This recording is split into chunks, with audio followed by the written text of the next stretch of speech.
तिथे विजापूरचे जे राज्य होतं तिथल्या हिंदू राजाने जो उच्चार मांडलेला होता, विद्रोह केलेला होता, तो सगळा नष्ट केला शहाजीराजांनी एका वर्षामध्ये. आणि 1637 साली आपली पत्नी जिजामाता आणि मुलगा शिवाजी यांना कर्नाटकामध्ये बोलावून घेतलं. आता हा दिनक्रम लक्षात घ्या. कर्नाटकामध्ये त्यांना बोलावलं तेव्हा शिवाजी महाराज वयाची 7 वर्ष त्यांची झाली होती. आपला मुलगा शिक्षणासाठी योग्य झालाय म्हणून त्यांनी आपल्या मुलाला आपल्या पदरी असणाऱ्या शिक्षकांच्या मांडीवरती बसवला. असं परमानंद लिहितो जो शिवाजी महाराजांच्या दरबारात आहे. त्यांनी शहाजीराजांना पाहिलंय, जिजामातेनं पाहिलंय, त्यांनी स्वतः डोळ्याने सगळं पाहिलंय. तो लिहितोय शहाजीराजांच्याकडे 72 शिक्षक होते, पंडित होते. त्या पंडितांनी शिवाजी महाराजांना राजा होण्यासाठी जे शिक्षण लागतं ना ते सगळं शिक्षण दिलं. त्यामध्ये कुठेही दादोजी कोंडदेव नव्हते, ते महाराष्ट्रात होते. महाराष्ट्रामध्ये एकीकडे ते कोंढाणा किल्ल्याचे किल्लेदार म्हणून शहाजीराजा आदिलशाहीच्या वतीनं काम करत होते आणि दुसरीकडे जे पुण्याची जहागीर होती ना ती जहागीर जी आहे ती कशी जमिनीखाली आणता येईल यासाठी ते प्रयत्न करीत होते. हे कार्य त्यांचं आहे. पण शिवाजी महाराजांना कुठलेही गुरु म्हणून त्यांनी शिक्षण दिलेलं नाही किंवा कुठली ढाल तलवार चालवलेली शिक्षण दिलेलं नाही. ते 72 शिक्षकांनी शिवाजी महाराजांना कर्नाटकामध्ये दिलं. वयाच्या 7व्या वर्षापासून 12व्या वर्षापर्यंत शिवाजी महाराजांनी सगळं शिक्षण कर्नाटकात द्यायचं चाललेलं होतं. त्याच काळात शहाजीराजांना शिवाजी महाराजांना महाराष्ट्रात पाठवल्यानंतर एक सुरक्षित ठिकाण हवं होतं म्हणून त्यांनी आपल्या पुण्याच्या जहागीरमध्ये झांबरे पाटलांच्याकडून एक जमीन विकत घेतली आणि त्या ठिकाणी त्यांनी लाल महाल आपल्या पत्नीसाठी बांधला. मित्रांनो, लाल महाल केव्हा बांधला? जेव्हा शहाजहानने उत्तरेमध्ये आपल्या मुमताजसाठी ताज महाल बांधला तेव्हा दक्षिणेमध्ये शहाजीने आपल्या जिजामातेसाठी लाल महाल बांधला.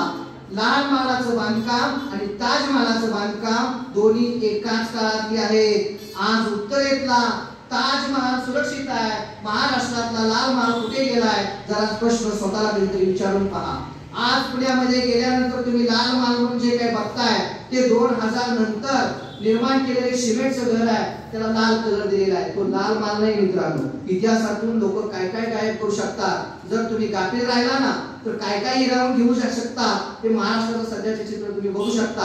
आज तुम्ही केव्हाही पुण्यामध्ये लाल महालात जा, त्याच्या बाहेरच पाठी लावलेले आहे की या वास्तूचं बांधकाम कधी झालं आणि कुणाच्या हस्ते झालं. तो सिमेंटची प्रतिकृती आहे, तो काही लाल महाल नाही. मग लाल महाल गेला कुठे? हनुमानाने तरी काही उचलून गेला नाही. कुठला भूकंप किंवा पूर असा काही आलेला नाही की तो सगळा गळ्यात झाला. फार काय शोधायची गरज नाही. त्याच्याच पलीकडे तुम्ही गेला एक रस्ता ओलांडून आणि शनिवार वाडा आतून न बघता बाहेरून बघितला की तुमच्या लक्षात येईल की शनिवार वाड्याचे जे बांधकाम आहे ते सगळं लाल विटांमध्ये केलेलं आहे. जर तुमच्यामध्ये भांडण लागली ना तर ते सगळं हिरावून घेतात, ते लक्षात घ्या. त्यांनी बरोबर आपल्या युतीचा आपल्या फायदा घेतला. तिने आपल्या संकटामध्ये सापडलेल्या ताराबाईचा आणि शाहूचा यांच्यामध्ये भांडण लावली, वाढण्याचा तळ केला. एकाला साताऱ्याला ठेवला, एकाला कोल्हापूरला ठेवला आणि पुण्याची सगळी प्रॉपर्टी हडप केली त्यांनी.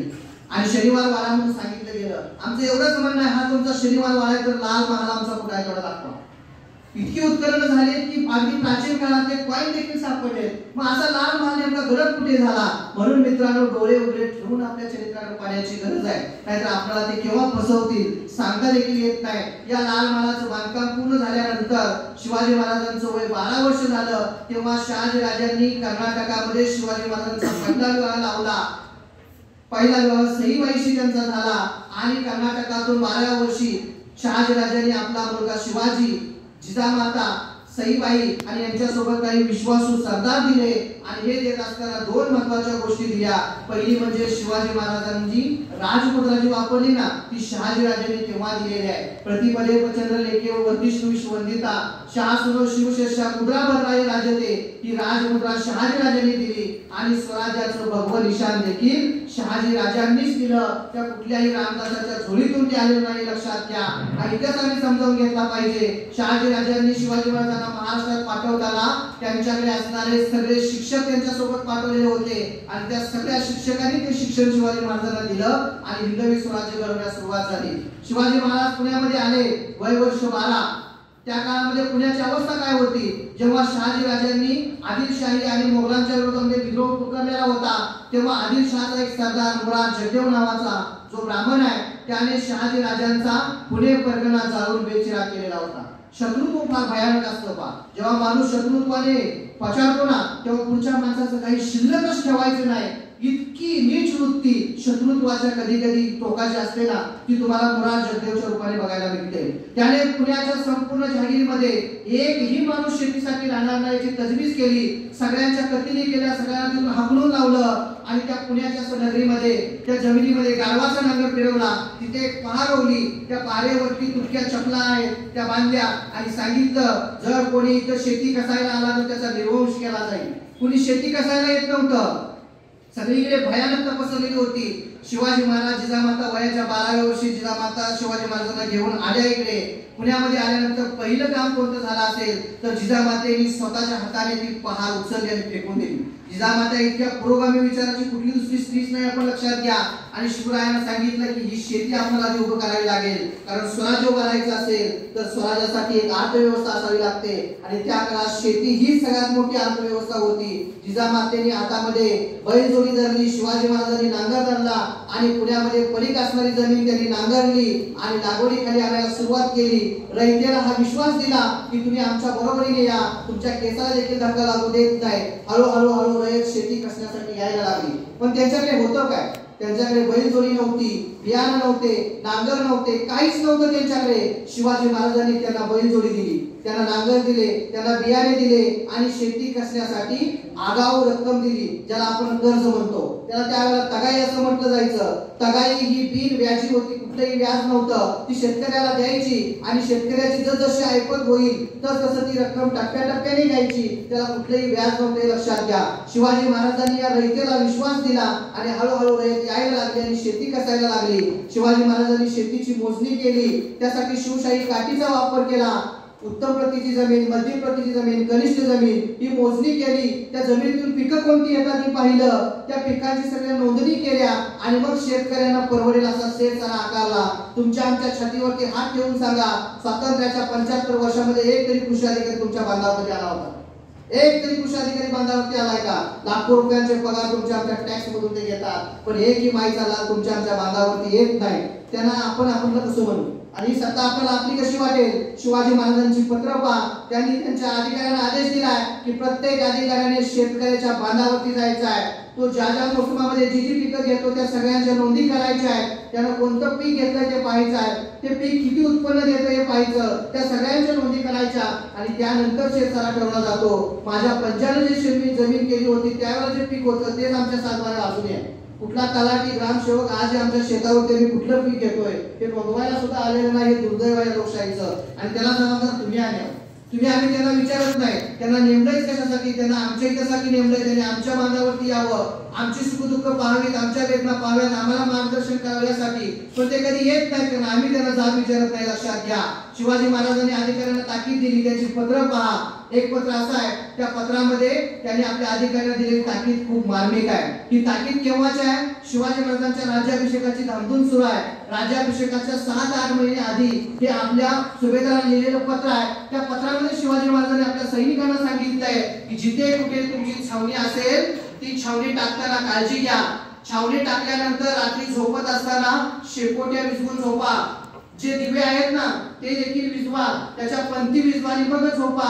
नाही तर तुम्ही तसेच झोपला, एखादा उंदीर तेलाच्या आमिषाने येईल, ती वाट घेईल आणि तुम्ही या गुरांसाठी चारा आणलेला आहे ना त्या चाऱ्यामध्ये तो घेऊन जाईल, तो चारा सगळा नष्ट होईल आणि मग तुम्ही रयतेच्या बांधावरती जाऊन त्यांच्या बांधातल्या गवत घेऊन याल.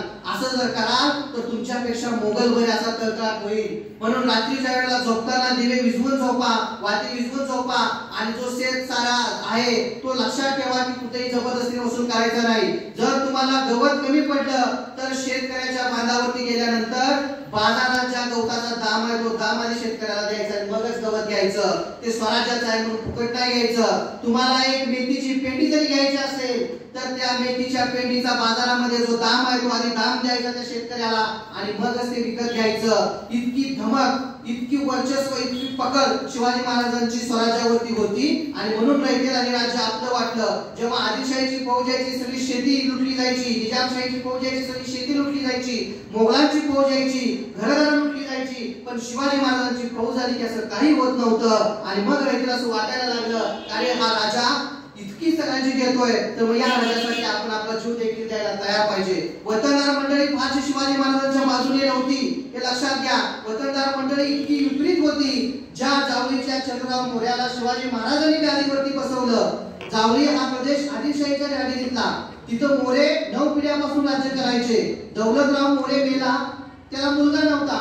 दौलतराव मोरेची पत्नी शिवाजी महाराजांच्याकडे गेली आणि म्हणाले की आता गादीला मला वारस नेमायचा आहे, तुम्ही काहीतरी करा. शिवाजी महाराजांनी शिवतरकर मोरे घराण्यातल्या यशवंतरावाला त्या गादीवरती बसवलं. हनुमंतराव कारभारी म्हणून नेमला, पण या यशवंतरावाला गादीवरती बसवलं. तो यशवंतराव खल्ल्या मिठाला जागला नाही. तो शिवाजी महाराजांच्या विरोधामध्ये गेला.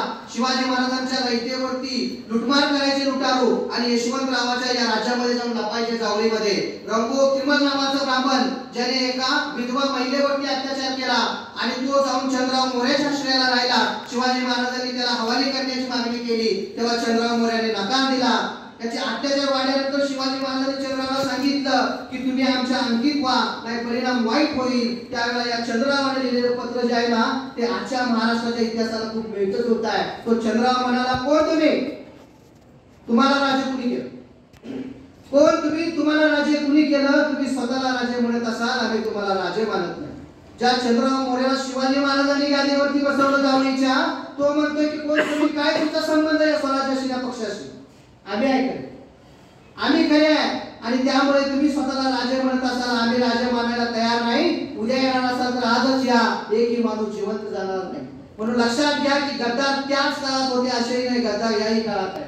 आणि गद्दार जसे असतात ना सूर्याजी पिसाळ्यासारखे, खंडोजी खोपड्यासारखे, तसे इमानदार खंबीरराव मोहित्यांसारखे सुद्धा असतात. म्हणून इतिहास पुढे चालत राहते, लक्षात घ्या. या गद्दारांनी शिवाजी महाराजांच्या वरती विश्वास करून त्याला संपवलं आणि राजाराम महाराजांना गादीवरती बसवण्याचं नियोजन आखलं होतं. खंबीरराव मोहिते त्यांचे मामा आहेत, त्यामुळे मामा भाच्याला गादी देईल हे गृहीत धरलं, पण मामाने भाच्याची बाजू घेतली नाही, स्वराज्याची बाजू घेतली आणि ते संभाजी महाराजांच्या बाजूने उभा राहिले. म्हणून स्वराज्य पुढे टिकलं, नाहीतर त्याच वेळेला हे स्वराज्य संपलं असतं. इतिहासामध्ये जसे गद्दार असतात तसे खुद्दार आणि प्रामाणिक पण लोक काम करणारे असतात. म्हणून हे स्वराज्य वाढत जाते, लक्षात घ्या. या जावळीच्या चंद्रराव मोरेचा शिवाजी महाराजांनी पाडाव केला आणि गुन्हेगारांना शासन केलं. हे सगळी जी लोक होती ना वतनदार मंडळी, ती कधी शिवाजी महाराजांना साथ द्यायला तयार नव्हती. शिवाजी महाराजांचे मामा शिवाजी महाराजांच्या विरोधामध्ये होते. ज्या वेळेला औरंगजेबाचा मामा शिवाजी महाराजांचं राज्य उडवायला पुण्यावरती चालून आला, त्यावेळेला शिवाजी महाराजांचा मामा या शाहीस्ते खानाच्या बरोबर होता. एक मामा आपल्या भाच्याचं राज्य वाढवायला आलेला होता आणि महाराष्ट्रामध्ये शिवाजी महाराजांचा मामा आपल्या भाच्याचं राज्य उडवायला शत्रू बरोबर चाललेला होता. हा इतिहास उघड्या डोळ्याने आम्ही बघितला पाहिजे. अफजल खानाच्या स्वारीच्या वेळेला शिवाजी महाराजांचे काका शिवाजी महाराजांच्या विरोधामध्ये होते. हा इतिहास आपण नीट समजावून घेतलं पाहिजे. मग तुमच्या लक्षात येईल की शिवाजी महाराजांच्या बरोबर होतो कोण. मामा विरोधात, काका विरोधात, सगळे वतनदार मंडळी विरोधात ज्यांना गादी बसवलं ते शिवाजी महाराजांना तुम्हाला कोणी राजा केलं म्हणून विचारताय. त्यांच्या बरोबर होती 18 पगड जाती जमातीची माणसं, सूर्याजी, तानाजी, येसाजी, बाजी, या सगळ्या लोकांनी स्वराज्य उभा केले, लक्षात घ्या. आणि म्हणून शिवाजी महाराजांनी यांचे दिवस सुखाचे जाण्यासाठी प्रयत्न केले. आपल्या फौजेला त्यांनी आज्ञा दिल्या की काही झालं तरी शेतकऱ्याच्या बांधावरती गेल्यानंतर त्याच्या बाजीच्या गटाला हात लावायचा नाही. जेव्हा जेव्हा दुष्काळ पडेल तेव्हा तेव्हा शेतकऱ्याची कर्जमाफी करा, हा शिवाजी महाराजांचा आदेश आहे. वसुली करत असताना प्रत्येक शेतकऱ्याच्या बांधावरती जा, त्याची पिकं पहा. एखाद्या शेतकऱ्याचं पीक त्यावर्षी चांगलं नसेल आलं तर त्याचा शेत सारा माफ करा, ही शिवाजी महाराजांची आज्ञा आहे. एवढंच नाही, दुष्काळ पडला, खायला अन्न मिळेना तर 200 खंडी धान्य खरेदी करा आणि ज्यांना अन्न मिळत नाही त्यांना ते वाटा.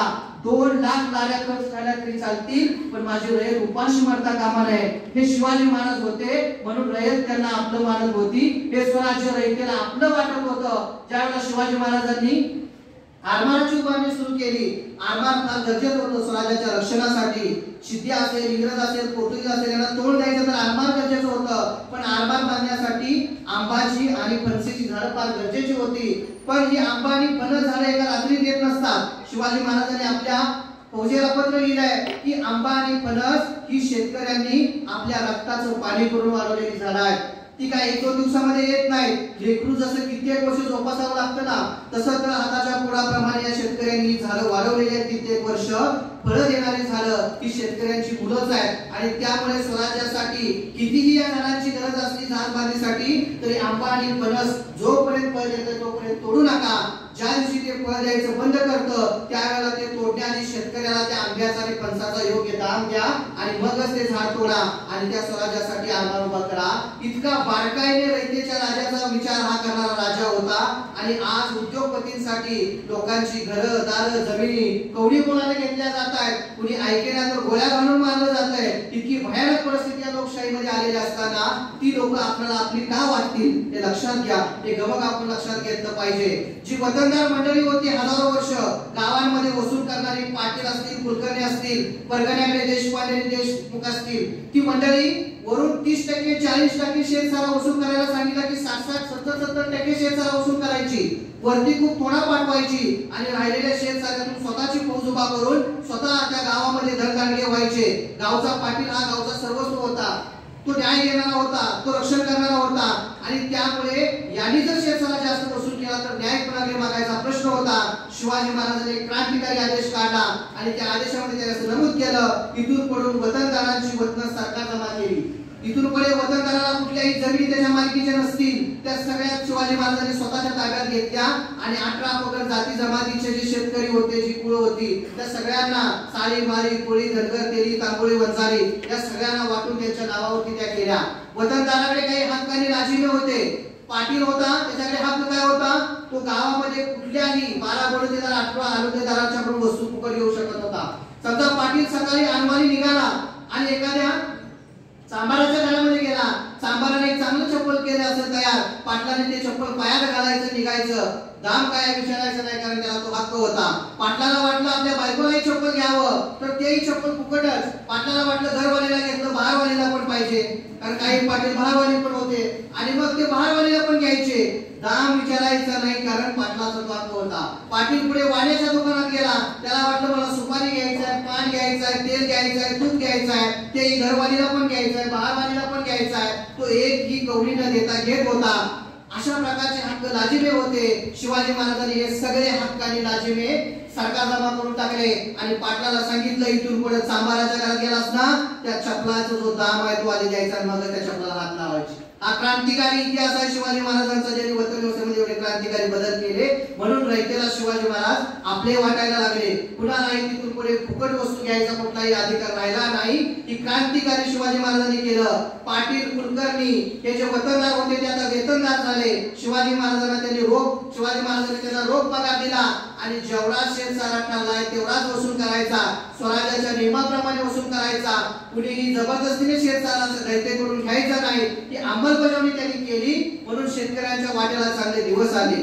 सर इकॉनॉमिक्सचे प्राध्यापक आहेत तिथं. सर मला एक प्रश्न पडला जो अजून काही उलगडत नाही. प्रश्न असा आहे की शिवाजी महाराजांनी त्या काळामध्ये जमिनीची पीक पाहणी केली, पिकं कोणती घ्यावी त्याची पत्रकं तयार केली आणि त्या पिकाला योग्य दाम दिला.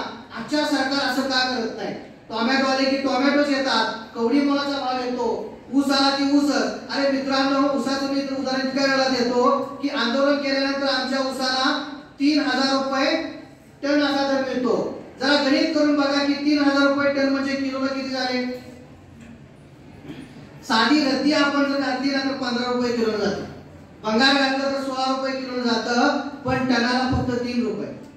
14 15 महिने माझा बाप माझी आई त्या ऊसामध्ये त्या शेतामध्ये लागते, रात्रंदिवस काबाड कष्ट करते आणि 15 महिने आपल्यानंतर त्या ऊसाला 3 रुपये भाव किलोला.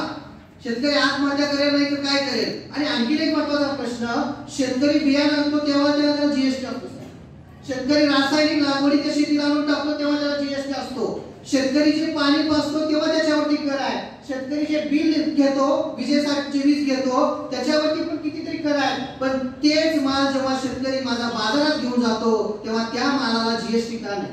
जीएसटी देऊन त्या मालाचा दर का नाही हे आम्ही आज विचारलं पाहिजे. नुसतं शिवाजी महाराजांची जयंती एक दिवस केली आणि धिंगाणा घातला तर तुमच्या आमच्या जीवनात कधी यश येणार नाही. तुमच्या आमच्या समस्या तशाच राहतील. म्हणून आम्ही आता राज्यकर्त्यांना विचारायची वेळ आली की आमच्या मालाला जीएसटी का नाही? तुमच्या प्रत्येक वस्तूवरती आम्ही जीएसटी देऊन आमची वस्तू खरेदी करतो ना, मग शेतकरी बियाणापासून रासायनिक खतांपासून लागवडीपासून पाण्यापासून सगळ्या गोष्टीला जीएसटी देतो. मग माझ्या बापाचा माल जेव्हा बाजारात येतो तेव्हा त्याचा जीएसटी कुठे जातो? स्वामीनाथन आयोग तुम्ही का नाही लागू केला? उत्पन्नाला येणारा खर्च प्लस 50% असा नफा देऊन तुम्हाला दर दिला जाईल असे आत्ताचे पंतप्रधान म्हणाले होते. आता त्याला काय म्हणाले होते आठवताय की हा देखील प्रश्न आहे. आठवण करून देण्याची जबाबदारी आपल्या लक्षात घ्या.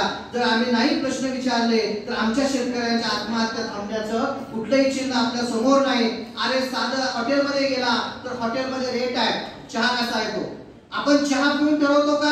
तुझ्या चहाची क्वालिटी काय ते पाहून मी तुझ्या चहाचा दर देतो. त्याचा रेट ठरलेला आहे. चहा कसाही असेल ना, स्पेशल म्हटलं की स्पेशल त्याचा दर तुम्ही दिलाच पाहिजे.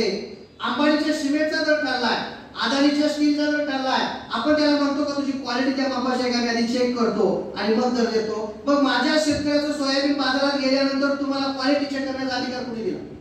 ती क्वालिटी चेक करून तुम्ही कसा काय दर देताय? सोयाबीन असेल इतर काही पिकं असतील, हमी भाव नुसता नावाला आहे. त्या हमी भावानं खरेदी होते का हा प्रश्न आहे. आणि हमी भाव कुठल्या काळातला काढलाय, त्या रोजगाराची रोजंदारी किती आहे, बियाणाचा खर्च किती आहे, सगळ्या गोष्टींचा खर्च किती आहे आणि शेतकऱ्याच्या पदरात काय पडतं हे तुम्हाला विचारायचं. लक्षात घ्या. प्रत्येक सरकारला कुठल्याही पक्षाचा असू द्या, शिवाजी महाराजांची जयंती साजरी करताना तुम्ही हे विचारायला हवं आमच्या रोजगाराचं काय झालं, आम्हाला रोजगार देणार आहे की नाही हा प्रश्न तुम्ही विचारला तर आपल्या समोरचे प्रश्न सुटणार आहेत. नाहीतर त्यांना हे हवंच आहे तुम्ही मावळे भावाने नाचावं आणि त्याने आरामामध्ये राज्य करावं. शिवाजी महाराजांनी काय केलं हे तुम्हाला कळूच द्यायचं नाहीये की एक यंत्रणा काम करते सगळीकडे. आणि म्हणून आपण शिवचरित्र नीट समजावून घेतलं पाहिजे. त्यांनी आमच्यासाठी काय केलं ते आम्हाला कळलं तर आजच्या शासनकर्त्यांनी आमच्यासाठी काय करायला हवं हा जाब आम्ही त्यांना विचारू शकतो. शिवाजी महाराजांचा दूरदृष्टिकोन अनेक बाबतीमध्ये आहे. जसं मॅडमने सांगितलं की स्त्रियांच्या बाबतीमध्ये शिवाजी महाराजांचा दृष्टिकोन आदर्शवत का झाला. कधी आम्ही प्रश्न विचारला? शिवाजी महाराज जेव्हा कर्नाटकामध्ये होते वय वर्ष अवघं 8 वर्ष होते. जिजामातेच्या असं लक्षात आलं की आपला मुलगा संध्याकाळी जी झोपायची खोली आहे तिथं नाहीये. आईच्या हे लक्षात यायला पाहिजे की आपली मुलं कुठं असतात. आज आईचं तोंड टीव्हीकडे असतं, आपली मुलं कुठं असतं तेच माहित नसतं. जिजामातेच्या लक्षात आलं की आपला मुलगा शयनगृहामध्ये नाहीये. त्यांनी शोध घेतला तेव्हा त्यांना असं कळालं की आपला छोटा मुलगा शिवाजी आणि मोठा मुलगा जो आहे संभाजी हे दोघे मिळून एका झरोक्यातून काहीतरी बघताय. जिजामाता तिथे गेले आणि त्यांनी पाहिलं तर शहाजी राजे नाच गाणं पाहत होते. शहाजी राजांना थोडा तो छंद होता नाच गाणं पाहण्याचा. आणि बाई कशी नाचते हे संभाजी महाराजांनी सांगितल्यामुळे, संभाजी महाराज म्हणजे शिवाजी महाराजांचे वडील बंधू मोठे भाऊ, शिवाजी महाराज ते दोघे पाहायला गेले. जिजामातेने ते पाहिलं, त्या मुलांना प्रेमाने बोलावून घेतलं आणि एकच प्रश्न केला, बाळ शिवाजी त्या बाईच्या ठिकाणी जर मी नाचले तर तू बघशील काय? तो संस्कार शिवाजी महाराजांच्या हृदयामध्ये आणि मेंदूमध्ये इतका बसला ना. शिवाजी महाराजांनी संपूर्ण आयुष्यामध्ये कधी कुठल्याही कार्यक्रमामध्ये स्त्री नाचवली नाही. आजच्या राजकारणाला जोड्यानं आणलं पाहिजे. जे शिवाजी महाराजांचा फोटो लावून बाया नाचवतायत आणि शिवराज्य आणि शिवजयंती साजरी केल्याचं नाटक करतायत. शिवाजी महाराजांना आपण समजून घेतले पाहिजे की त्यांनी स्त्रियांचा आदर केला. स्त्री कुठलीही असो, जिजामातेची शिकवण होती, स्त्री आपली असो की शत्रूची असो, स्त्रीच्या केसाला देखील धक्का लागता कामा नये. स्त्री ही मराठ्यांच्या देवाऱ्यावरील देवता होती आणि म्हणून शिवाजी महाराजांनी सैन्याला आज्ञा दिली कुठल्याही राज्यामध्ये तुम्ही स्वारीला जाल त्यावेळेला 3 गोष्टी आहेत त्यांना धक्का लागता कामा नये. त्या ठिकाणची प्रार्थनास्थळ मग ती कुठल्याही धर्मियांची असोत, त्या ठिकाणचे धर्मग्रंथ मग ते कुठल्याही धर्मियांचे असोत आणि त्या ठिकाणची स्त्री मग ती कुठल्याही धर्मियाची असो, तिच्या केसाला सुद्धा धक्का लागता कामा नये. ज्यावेळेला शिवाजी महाराज वयाच्या 16व्या वर्षी पुण्यामध्ये होते त्यावेळेला त्यांच्या एक गोष्ट कहाणी आली की रांजेगावचा एक पाटील बाबाजी भिकाजी गुजर याने एका स्त्रीवरती अत्याचार केला. ती गरीबाची मुलगी होती, ज्याच्याकडे न्याय मागायचा त्यानेच अत्याचार केला. आता न्याय कसा मिळणार? शेकडो वर्ष या घटना घडत होत्या पण कुणी वाली नव्हता त्यांना. ही बातमी शिवाजी महाराजांच्या कानी आली. वय वर्ष अवघं 16 वर्ष असणाऱ्या शिवाजी महाराजांनी राजाच्या पाटलाला कैद करून आणण्याचा आदेश दिला. भारताच्या इतिहासामध्ये कदाचित असा पहिलाच आदेश असावा. असा कधी आदेश कुठल्या राजाने काढलेला नव्हता. कारण गरीबाच्या लेकी बाळी भोगणं हा त्या गावातल्या वतनदाराचा अधिकार आहे अशी त्यांची धारणा होती. पण शिवाजी महाराजांनी आदेश दिला. येसाजी कंक गेले आणि त्यांनी सांगितलं की तुम्हाला आमच्या राजाने बोलावलंय. त्यावेळेला राजाचा जो पाटील होता बाबाजी भिकाजी गुजर त्याची वाक्य ऐकण्यासारखी आहे. तो म्हणाला, अरे कोण तुझा राजा? तुझा राजा तमाशातला असेल, मी गावचा पाटील आहे, त्याला जाऊन सांग मी येत नाही. कारण पाटलाकडे गावची न्याय व्यवस्था होती, गावची अर्थव्यवस्था होती, सगळी शक्तिस्थान पाटलाकडे होती आणि त्या गुलबीमध्ये तो पडत होता. येसाजी निरोप घेऊन परत आले. शिवाजी महाराजांनी सांगितलं, येसाजी कमरेची तलवार काही शोभेसाठी दिलेली नाही, त्याचा वापर करा आणि त्याच्या मुसक्या बांधून त्याला घेऊन या. येसाची कर्म पुन्हा गेले, त्या पाटलाला कैद केलं, त्याला दोरीने बांधण्यात आलं आणि ओढत ओढत त्याला घेऊन आले. रयतेला हे चित्र हजारो वर्षात पहिल्यांदाच पाहायला मिळालं. रयतेला पाहायचं होतं की नुसतं नाटक आहे की खरंच काय होतंय. डोळ वटावून पाहत होती. त्या बाबाजी भिकाजी गुजरला बोलावलं, त्याची चौकशी केली आणि त्याने जेव्हा हा गुन्हा केला सिद्ध झालं तेव्हा त्या बाबाजी भिकाजी गुजरचा चौरंग करण्यात आला, त्याचे हात आणि पाय तोडण्यात आले. आणि त्यावेळेपासून रयतेला असं वाटलं की गोरगरिबांची इज्जत वाचवणारा राजा जर असेल तर आम्ही या शिवाजी महाराजांच्या बाजूने उभा राहिलो पाहिजे.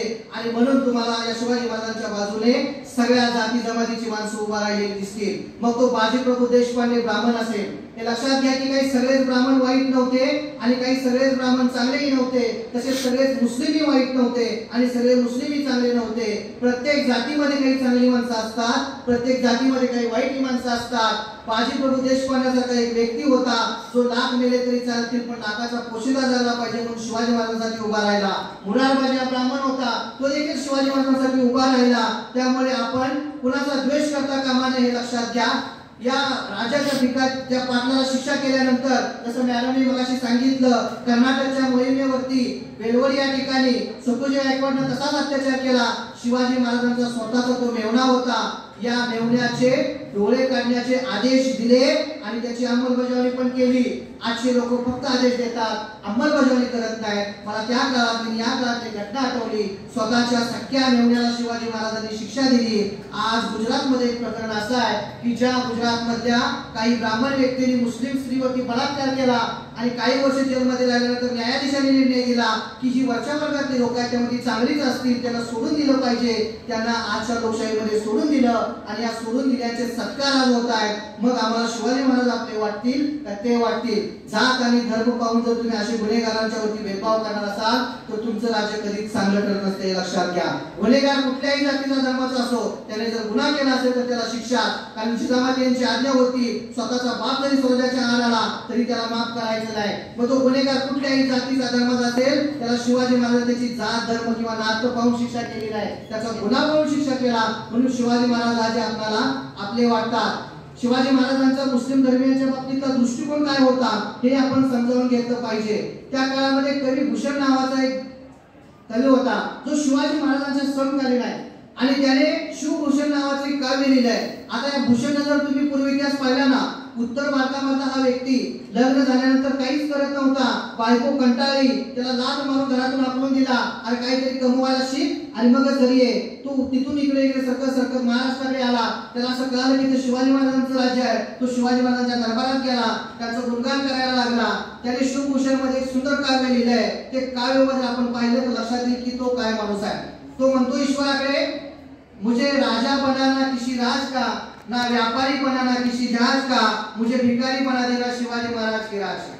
भीक मागण्याची ज्याची वृत्ती होती तो त्या की देवा मला कुठल्या राज्याचा राजा करू नकोस किंवा मोठमोठी जहाजा असणाऱ्या जहाजांचा व्यापारी करू नकोस, मला शिवाजी महाराजांच्या राज्याचा भिकारी कर. तर या वृत्तीवरती आपण लक्ष द्या की राजाचा नको इतका गुणगौरव करायचा आणि त्या बदल्यात काहीतरी पदरात पाडून घ्यायचं, अशी वृत्ती असणाऱ्या भूषणने एक काव्य लिहिलं. आजही ते घरामध्ये भिंतीवरती आहे. शिवाजी महाराजांच्या राज्याभिषेकाचा जो फोटो आहे ना, त्या फोटोच्या खाली ते वाक्य आहे आजही तुम्ही पाहू शकता. त्यामध्ये ते असं म्हणतोय, काशी की काबा